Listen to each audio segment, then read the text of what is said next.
বিষণ্ণতায় মনটা ভরে যায়, মনটা ভরে যায় যখন দেখি রমনা পার্কের বড় বড় গাছগুলো, যেগুলো আমাদের অক্সিজেন দিত। আমাদের প্রাণের সাথে মহব্বত ছিল এই গাছগুলোর। আমরা আমরা আমরা খুবই এই গাছগুলো মরে গেছে ঝড়ে, ঘূর্ণিঝড়ে। রেমাল এই গাছগুলোকে উপড়ে ফেলেছে। এটা দেখতে খুব কষ্ট লাগে, সত্যি বিষণ্ণ হয়ে যায়, খুবই কষ্ট পাই। এই গাছগুলো চলে গেছে আমাদের থেকে।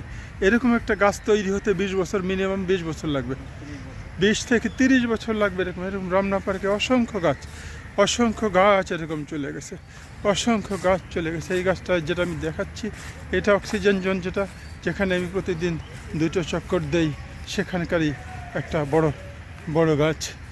কি আফসোস, কষ্ট লাগে সত্যি।